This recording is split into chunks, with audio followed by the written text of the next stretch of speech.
भगवान गर्भ में आने की तैयारी कर रहे हैं और मां 16 सपने देखकर आज अपने उन पतिदेव से पूछेगी कि कैसे उन सपनों का फल क्या होता है। आप ख्याल करना, मां की सेवा के लिए अष्टकुमारियां आने वाली हैं। यहां पर जो खड़ी हैं ये अष्टकुमारियां ही हैं। तुम्हें अपने नाम मालूम है? एक का नाम श्री देवी है। कौन है वो श्री देवी? आप विचार करके रखना। अभी हमारे संजय भाई संगीतकार जो हैं वो धीमे धीमे भजन गाएंगे, होले होले श्री देवी चश्मा लेके आई रे। चश्मा तो माता लगा ही नहीं सकती और चश्मा वाली दिख रही है इसलिए मुझे चश्मा याद आ गया। सर आप विचार करके रखना, ये 8 देवियां जो मां की सेवा के लिए आई हैं बहुत पुण्यशाली हैं। इनका पुण्य इतना तीव्र होता है कि मां की पूरी क्रियाओं में ये सब साथ रहती हैं और भगवान की जो सेवा करने के लिए उपस्थित हुई हैं। 8 ही देवियां क्यों आई? हमारा सोच चिंतन ऐसा करता है कि भगवान 8 कर्मों को नाश करके अष्टम वसुधा को पाने वाले हैं, इसलिए वो 8 ही देवियां सेवा को आई हो तो कोई आश्चर्य की बात नहीं। आप विचार करके रखना, 8 देवियां आई हैं क्योंकि भगवान अष्टम वसुधा को पाने वाले हैं। आप लोग पढ़ते होंगे ना, अष्टम वसुधा पाने को ये अर्घ समर्पित करता हूं। वो 8वीं भूमि जो है वो भगवान वहां जाने वाले हैं, 8 कर्मों को नाश करके जाने वाले हैं, इसलिए वो देवियां 8 सेवा के लिए आई। अभी देखेंगे मां की सेवा वो कैसे करती है। मैं आपसे इतना कहना चाहूंगा कि आज अपने जीवन में ये संकल्प करना है कि हे भगवान, हमारे गर्भ में जो भी संतान आएगी, हमारे घर में जो भी संतान आएगी उसका हम स्वागत करेंगे। हम अपने जीवन में उन बच्चों को गर्भ से ही संस्कार देना प्रारंभ करेंगे। हम अपने जीवन में उन परम तत्व को पाने का प्रयास करेंगे। ख्याल करना, बड़ी सौभाग्यशाली होती है वो माँ जो अपने गर्भ में जीव को धारण करती है, और बहुत दुर्भाग्यशाली हो जाती है वो माँ कि जो जीव अपने गर्भ में धारण नहीं कर पाती है। उससे जाकर पूछो, और मैं आप सबसे भी कह रहा हूँ, आप सब भी बहुत पुण्यशाली हैं क्योंकि आपकी माँ ने आपका जन्म होने दिया। नहीं तो बहुत सी ऐसी माताएं भी होती हैं जो बच्चे को गर्भ में आने के बाद, आप विचार करके रखना, उन्हें नहीं चाहिए बच्चा तो वो बच्चे का गर्भपात करा देती हैं।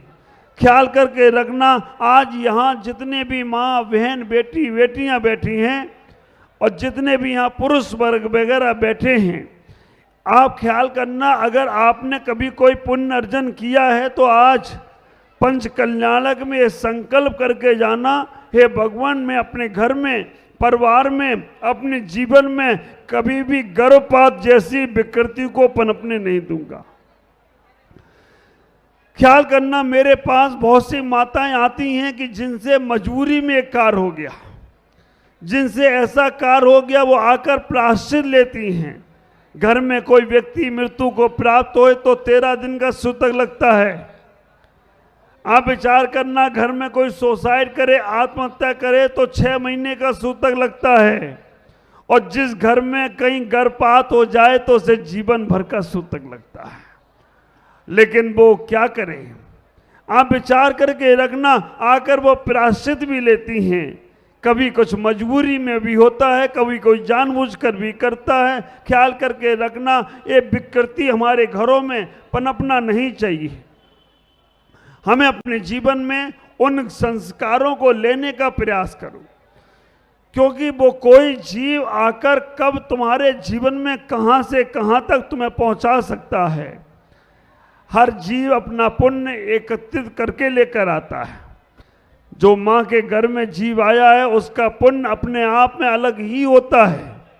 ख्याल करो, हमें अपने अंदर संस्कारों को डालना चाहिए। हम अपने घर में जब कोई मेहमान घर में आता है तो हम उसे संस्कार देने का प्रयास करते हैं। ऐसे ही उस जीव के आने के बाद हमें सेवा भाव लाना चाहिए। घर में, परिवार में अपने आत्मीयता से, प्रेम से रहना चाहिए। किसी न किसी ग्रंथ का स्वाध्याय करना चाहिए, जिससे तुम्हारे संस्कार भी अच्छे बनेंगे और उस जीव के संस्कार भी अच्छे बनते चले जाएंगे। ख्याल करो, जो माता बहनें अपने जीवन में उस समय अच्छे संस्कार लेकर चलती हैं, उनको अपने बच्चे के लिए ज़्यादा सोचना नहीं पड़ता। बच्चे बड़े होकर उनके लिए सोचते हैं। और अगर वो नहीं सोचते, एक उदाहरण मेरे गुरुदेव सुनाते हैं, सही कितना है मालूम नहीं। एक उदाहरण सुनाते हैं कि एक माँ को एक पिता ने मारा, कुछ अपशब्द कह दिया, और ऐसा कुछ कहने के बाद माँ अपने बच्चे को रोता हुआ देखती है। बच्चे माँ को रोता हुआ देखते हैं, तो विचार करना, माँ बच्चे को रोता हुआ देखती है तो बच्चे माँ से पूछते हैं कि माँ आज तुम क्यों रो रही हो। माँ ने कहा कि पिता ने आज तुम्हारे मुझे अपशब्द कह दिए। आप विचार करके रखना, आज तुम्हारे पिता ने मुझे गलत कह दिया, मुझे ऐसा मैंने नहीं किया था, वो उन्होंने कह दिया, इसलिए मुझे रोना आ रहा है। एक बच्चा बोलता है कि आने दो पिता को, मैं उनके हाथ पैर तोड़ दूंगा। दूसरा बच्चा आया, उसने भी देखा तो उसने भी कि आने दो पिता को, मैं उनका टमाटर की तरह मसल दूंगा। तीसरा बच्चा आया, उसने कहा आने दो पिता को, मैं उनका तेल ही निकाल दूंगा। और चौथा बच्चा आया, उसने कहा कि आने दो पिता को, मैं पिता से बोलूंगा माँ कि मेरी माँ ने ऐसी कौन सी गलती की, या पिता को माँ कुछ भी मत कहो कि वो पिता हैं वो, और तुम्हारे पति हैं वो ही तो तुमसे कुछ कह सकते हैं।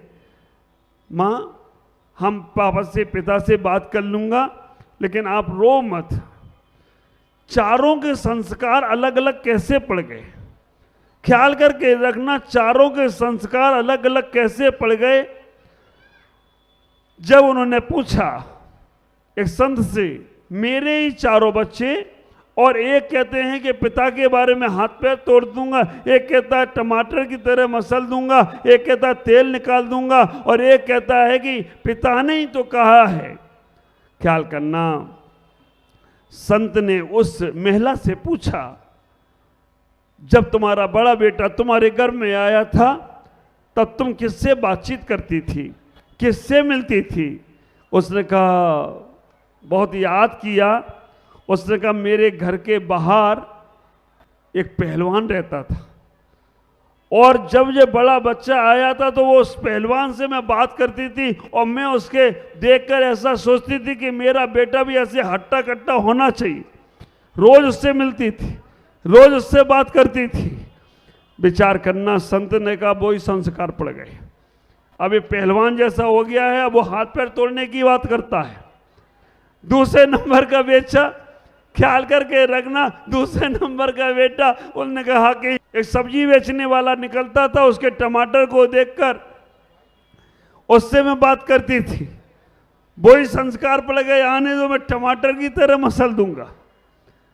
तीसरे बच्चे को जब घर में आया तो तेल बेचने वाला तेल ही निकला, उसके संस्कार पड़ गए, उससे बात करती थी।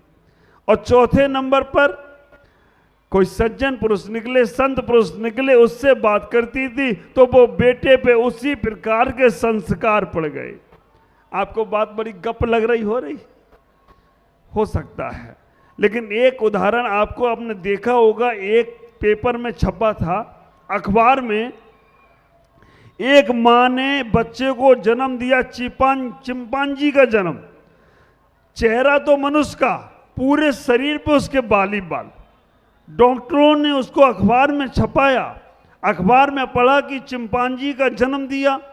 डॉक्टर भी आश्चर्य करने लगे, महिला होकर और एक जानवर जैसे बच्चे को, चिंपांजी जैसे बच्चे को कैसे जन्म दे सकती है। महिला को भी आश्चर्य था, डॉक्टर को भी आश्चर्य था। जिसने देखा सबको आश्चर्य, तुम्हें सुन के आश्चर्य हो रहा है और मुझे भी पढ़ के आश्चर्य हुआ था। उस डॉक्टर ने उस महिला से पूछा कि ये क्या घटना है। महिला ने कहा इसमें गलती किसी और की नहीं, मेरी ही है। पूछा गलती ये ऐसा, तुम इंसान और ये चिंपांजी का जन्म तुम्हारे गर्भ से हो रहा है, चेहरा तो इंसान का ही है, हाथ पैर वैसे ही हैं, लेकिन पूरा शरीर चिंपांजी का है, आखिरकार मामला क्या है। महिला ने कहा मामला ये है, मैं जिस कमरे में रहती हूँ मेरे कमरे में एक चिंपांजी का चित्र लगा है, बहुत सुंदर सा बच्चा चिंपांजी का है, उसका चित्र लगा है, और उस चित्र को देखकर मैं रोज उसको प्यार करती थी, रोज उस चित्र पर हाथ फेरती थी, रोज उस चित्र को देखती थी। तो जो चित्र देखा वो चित्र मेरे अंदर उतर गया और वो संस्कार मेरे बच्चे पर, मेरे उस गर्भ पर पड़ गए हों तो कोई आश्चर्य की बात नहीं। विचार करके रखना, तुम्हारे घरों से तुम्हारे जीवन का चारित्र समझ में आता है। जब मैं कभी किसी के घर में जाकर देखता हूं किसी राष्ट्रीय नेता का चित्र लगा है तो मुझे लगता है इसमें कोई नेता इसमें घर में कोई नेतागिरी करने वाला रहता होगा, आदर्श पुरुष रहता होगा। जब वहाँ किसी क्रिकेटर का चित्र देखता हूँ तो मुझे लगता है कोई होगा यहाँ जो सचिन तेंदुलकर बनने वाला होगा।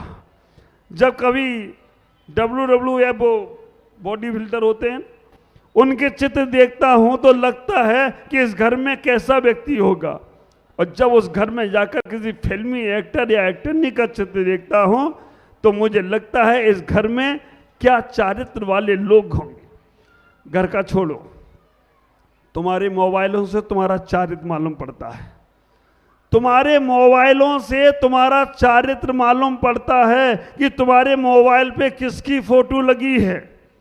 आप विचार करके रखना। अब एक जगह मैंने किसी को फोन लगवाया, मैंने उसको कहा कि भाई फ़ोन लगाओ बात करो, तो उसमें, और वो 60-70 साल के, और उसमें उन्होंने जब रिंग टोन सुनाई तो बोले महाराज ये किसको फ़ोन लगवा दिया। मैंने क्या हो गया? महाराज गाना तो सुन लो आप। मैंने सुनाओ। उसमें गाना चल रहा था, मैं यहाँ तू वहाँ जिंदगी है कहाँ। मैंने कहा यार तो गजब है, ये कौन को लगाया तुमने?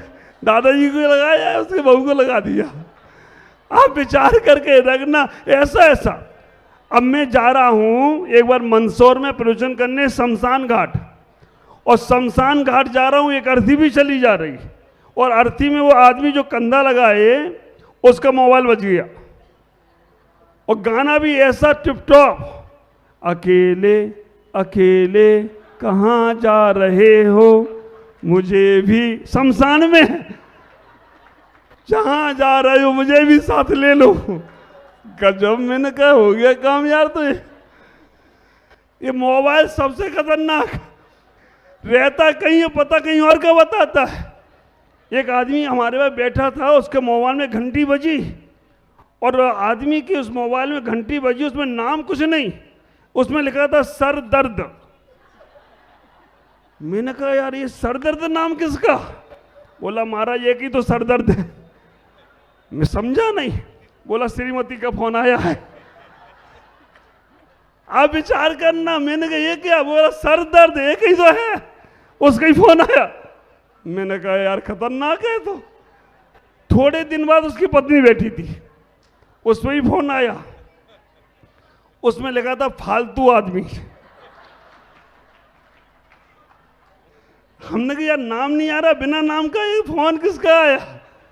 उसमें लिखा फालतू आदमी। मैंने कौन? बोला एक ही तो फालतू है, जहां देखो फोन लगा लेता है। पतिदेव का फोन आया। तुम लोग अपने पतियों के फोन चेक कर लेना, तुम अपने पत्नियों के चेक कर लेना क्या क्या नाम लिख रखे तुम्हारे उसमें। अब नाम तो ऐसे, हाँ अब बोलूंगा नहीं ज्यादा मैं, बाद में तुम कहोगे कि महाराज तुम्हें कैसे मालूम, तुम ही लोग बताते मेरे को। आप ख्याल करके रखना, बच्चों के मोबाइल पे स्टेटस क्या लगा है वो हर कोई देख रहा है, और आजकल महिलाओं के पुरुषों के मोबाइलों में क्या चल रहा है ख्याल करना। हमारी भारतीय संस्कृति को दूषित उसी के तरीके से हो जाता है। लेकिन आज बहुत होशियार हो गए सब लोग। आजकल के बच्चे दादाजी को बोलते, दादाजी तुम्हें चलाना नहीं आता, मैं तुम्हें सिखाता हूँ, और दादाओं को बच्चे सिखा रहे। ख्याल करना, हमें अपने घर में संस्कार अच्छे लाना है, अपने घर में संस्कार अच्छे लाना है, तो हमें इतना ही विचार करना है, कभी बच्चों के सामने गलत मजाक मत करिएगा। अगर माता पिता अपने बच्चों के सामने गलत मजाक करते हैं, डबल मीनिंग की बात करते हैं, अगर बच्चों के सामने गलत चीजों का इस्तेमाल करते हैं, तो आप ही जिम्मेदार हैं अपने बच्चों के। मुझे ऐसे भी परिवार मालूम है जिनने अपने बच्चों के संस्कार के लिए घर में से टीवी फेंक दी बाहर। मुझे ऐसे भी परिवार मालूम है जिनने अपने बच्चों के संस्कार के लिए अपना जीवन तब कुर्बान कर दिया। और ऐसे भी बच्चे, ऐसे भी परिवार मालूम हैं जिनने बच्चों के लाड़ प्यार में बच्चों को बिगाड़ दिया, बच्चे भी गए और उनका भी सम्मान खत्म हो गया। ख्याल करो, तुम्हारे पास वो धरोहर है। हम हमेशा दो पंक्तियां बोलते हैं, पत्थर मत फेंको पानी में, उसे और कोई भी पीता है। पत्थर मत फेंको पानी में, उसे और कोई भी पीता है। जीवन जीना है तो ऐसा जियो, तुम्हें देखकर कोई और भी जीता है। जीवन जीना है तो ऐसा जियो, तुम्हें देखकर कोई और भी जीता है। तुम्हारे बच्चे संस्कार तुमसे लेते हैं। तुम बच्चों को, छोटे बच्चों को पता नहीं क्या समझते हो, ऐसी ऐसी चीजें सिखा देते हो बच्चों को, छोटे छोटे बच्चों को। और जब वो बड़े बच्चे होते हैं ना, छोटे बच्चों को सिखा दोगे, बेटा आंख मार दे उसको, वो छोटे में बच्चे में वो अंकल को आंख मारता है ना, और बड़े होकर वो आंटी को भी आंख मारेगा। आप विचार करना, तुम छोटे बच्चों को सिखाते हो थोड़ी थोड़ी भी कि बेटा इनको ये कर आओ, वो कर आता है, बाद में वो बड़े लोगों के साथ करने लगता है। ख्याल करो, हम बच्चों के साथ गलत संस्कार ना दें। कल चर्चा और करूंगा, आज इतना ही। ओम नमः जय गुरुदेव।